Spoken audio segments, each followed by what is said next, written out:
Hi வணக்கம். இன்னைக்கு நம்ம குக்கிங் சேனலில் ஒரு சுவையான கோழி சம்பல். உங்களில் யாருக்கெல்லாம் கோழி சம்பல்னால் ரொம்ப பிடிக்கும்? வாங்க எப்படி செய்கிறதுன்னு பார்க்கலாம். ஃபர்ஸ்ட் கோழி க்ளீன் பண்ணி எடுத்துக்கலாம்.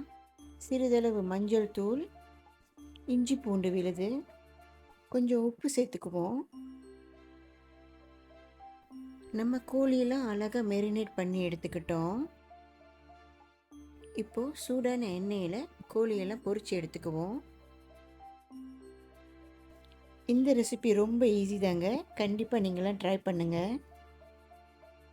கோழி சம்பலுக்கு தேவையான பொருட்கள் எல்லாம் ரெடி பண்ணிட்டேன். வாங்க இப்போ நம்ம சம்பல் செய்யலாம். நல்லா சூடான எண்ணெயில் பட்டை, பூ ஆட் பண்ணிக்குவோம். சிராய் ஆட் பண்ணிக்கலாம். சிறிதளவு நறுக்கிய இஞ்சி நல்லா தாளித்து எடுத்துக்கிங்க. இப்பொழுது நம்ம வெங்காயமும் டொமேட்டோ ஆட் பண்ண போகிறோம்.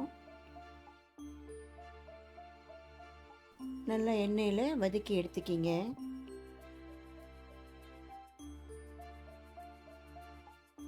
டவுன் பண்டான் ஆட் பண்ணுறேன், நல்லா வாசமாக இருக்கும்.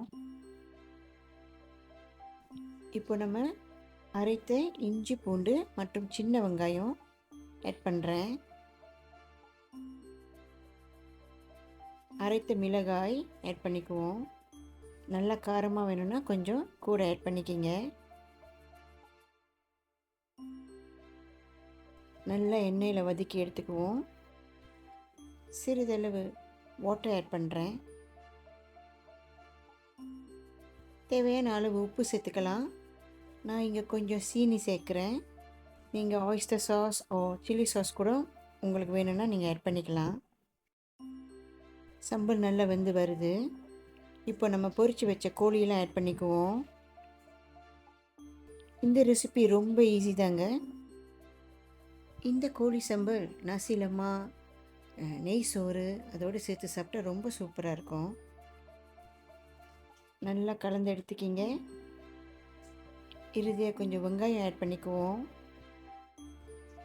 நம்மளோட சுவையான கோழி சம்பல் ஆல்மோஸ்ட் ரெடி ஆயிடுச்சு.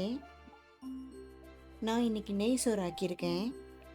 நெய் சோறோடு சேர்த்து கோழி சம்பல் அண்ட் தீமூன் பச்சடியோடு சேர்த்து சாப்பிட்டா ரொம்ப சூப்பராக இருக்கும். உங்களில் யாருக்கெல்லாம் என்னோடய ரெசிபி பிடிச்சிருக்கோ கண்டிப்பாக லைக் பண்ணுங்கள், ஷேர் பண்ணுங்கள். மீண்டும் உங்களை நெக்ஸ்ட் ரெசிப்பியில் பார்க்குறேன். பாய்.